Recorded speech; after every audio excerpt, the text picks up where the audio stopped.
Base है, वो एक क्षार है। तो आपका जो डिस्टिल वाटर होता है वो ना तो एसिड होता है, ना बेस होता है, ना अम्ल होता है, ना क्षार होता है, वो न्यूट्रल होता है।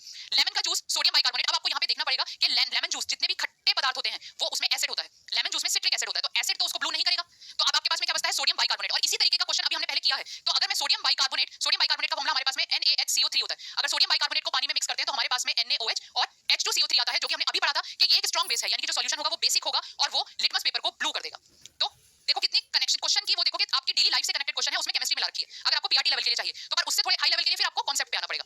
ये देखो, Which acid is present in the tomato? टमाटर में कौन सा अम्ल पाया जाता है? अब मैंने अभी बताया जो जितने भी आपके खट्टे पदार्थ होते हैं उसमें सिट्रिक एसिड होता है। लैक्टिक एसिड आपका दूध में होता है, जो हम दूध पीते हैं या हम दही वो करते हैं, तो सिट्रिक एसिड आपके जो बिल्कुल खट्टे वाले पदार्थ होते हैं उसमें होता है, जैसे नींबू में सिट्रिक एसिड होता है, दूध में आपका लैक्टिक एसिड होता है, तो टमाटर में आपका ऑक्सैलिक एसिड होता है। ऑक्सैलिक एसिड, तो आपको ये पता होना चाहिए कि इसमें कौन-कौन से एसिड प्रेजेंट है। जैसे विनेगर है, विनेगर में आपका विनेगर सिरका जो हम चाउमीन में डाल के खाते हैं उसमें आपका एसिटिक एसिड होता है। तो अलग-अलग खाने के पदार्थ में अलग-अलग एसिड है। अब ये कुछ बच्चे सीधे सिट्रिक एसिड बोल रहे हैं, बेटा सिट्रिक एसिड नहीं होता, सिट्रिक एसिड नींबू में होता है। टमाटर में आपका ऑक्सैलिक एसिड होता है और लैक्टिक एसिड दूध में होता है। तो ये आपके एसिड्स हैं। अब ये 10th का क्वेश्चन, डायरेक्ट 10th की एनसीईआरटी का क्वेश्चन है। देख लो आप, यानी कि आपको पता होना चाहिए कि कौन से चैप्टर में से और कहां से क्वेश्चन उठ के आ रहे हैं। तैयारी आपको उसी के हिसाब से करनी है, क्योंकि आपका एग्जाम बहुत ही पास में है। इतना टाइम नहीं है हमारे पास में कि हम इतना सारा पढ़ें। हमें क्या करना है, हमें क्वेश्चन ओरिएंटेड स्टडी करनी है, यानी कि हमें ये पता होना चाहिए कि यहाँ से क्वेश्चन उठ के आ रहा है, तो यहाँ से जितना भी होगा वो हमें आना चाहिए।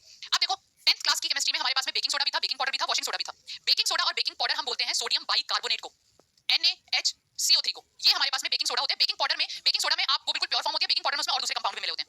वॉशिंग सोडा आपका सोडियम कार्बोनेट 10H2O होता है। तो डायरेक्ट क्वेश्चन है, डायरेक्ट वहां से क्वेश्चन आ रहा है, 10th क्लास का है, पता चला है हमें, तो आपको ये करना है, बेकिंग सोडा का फॉर्मूला करना है, आपको वॉशिंग सोडा का फॉर्मूला करना है, सीमेंट का फॉर्मूला करना है। तो इन सब चीजों, सीमेंट पे कई बार क्वेश्चन आए हुए हैं जैसे कि, तो डायरेक्ट वहां से क्वेश्चन आ रहे हैं और आपको उसका फॉर्मूला पता होना चाहिए। फिर उससे रिलेटेड रिएक्शंस आ रही हैं कि इस रिएक्शन से क्या हो रहा है, इसका जो पदार्थ है वो क्या बन रहा है, वो सब चीजें आपको आनी चाहिए। इसके बाद में आता है हमारे पास में, ये देखो, ये मैंने थोड़ा टीजीटी लेवल का क्वेश्चन लिया है, कलरलेस स्पीशीज, रंगहीन प्रजाति। अब इसमें कोई आप लॉजिक नहीं लगाना, मतलब कि आप ये कहो कि आपने सीधे क्वेश्चन देखा और आपको पता चल जाएगा इसका आंसर। ये क्वेश्चन हमारे पास में डी ब्लॉक में से आया हुआ है। डी ब्लॉक वो पदार्थ, डी ब्लॉक के वो तत्व जिनके पास डी में या तो 0 होते हैं या फिर डी में हमारे पास में 10 इलेक्ट्रॉन होते हैं। ये वाले जितने भी तत्व होंगे या ये वाले जितने भी कंपाउंड होंगे, ये कलरलेस होते हैं, ये रंगहीन होते हैं, ये हमारे पास में कलरलेस है। अब यहाँ पे हमें क्या दे रखा है, यहाँ पे हमें वेनेडियम दे रखा है, तो ये आपके पास में वेनेडियम हर कंपाउंड में है। तो आपको क्या करना पड़ेगा, वेनेडियम, वेनेडियम का आपके पास में फॉर्मूला होता है, अगर आप वेनेडियम का इलेक्ट्रॉनिक कॉन्फ़िगरेशन करते हैं तो वेनेडियम का हमारे पास में आता है 3d34s2, ये इसका इलेक्ट्रॉनिक कॉन्फ़िगरेशन है और एटॉमिक नंबर इसका आपके पास में आ जाएगा। तो अगर वो एलिमेंट जिसमें से 5 इलेक्ट्रॉन निकल जाएंगे, तो वो एलिमेंट आपका, यानी कि अगर वेनेडियम पे हमारे पास में +5 ऑक्सीडेशन स्टेट आ रही है तो यहाँ पे ये D0 हो जाएगा, और जैसे ही ये D0 होगा तो ये वाला कंपाउंड कलरलेस हो जाएगा। अब देखो यहाँ पे वेनेडियम ट्राइक्लोराइड दिया है, ऑक्सीडेशन स्टेट आपको पता है क्लोरीन की -1 होती है, तो यहाँ पे आप क्या करोगे, x + 3 * -1 = 0, तो यहाँ पे आपके पास में इसकी ऑक्सीडेशन स्टेट +3 आएगी, तो ये वाले 3 इलेक्ट्रॉन निकलेंगे, 2 यहाँ से और 1 यहाँ से, D2 रहेगा, अभी भी उसमें 2 इलेक्ट्रॉन बचे हुए हैं।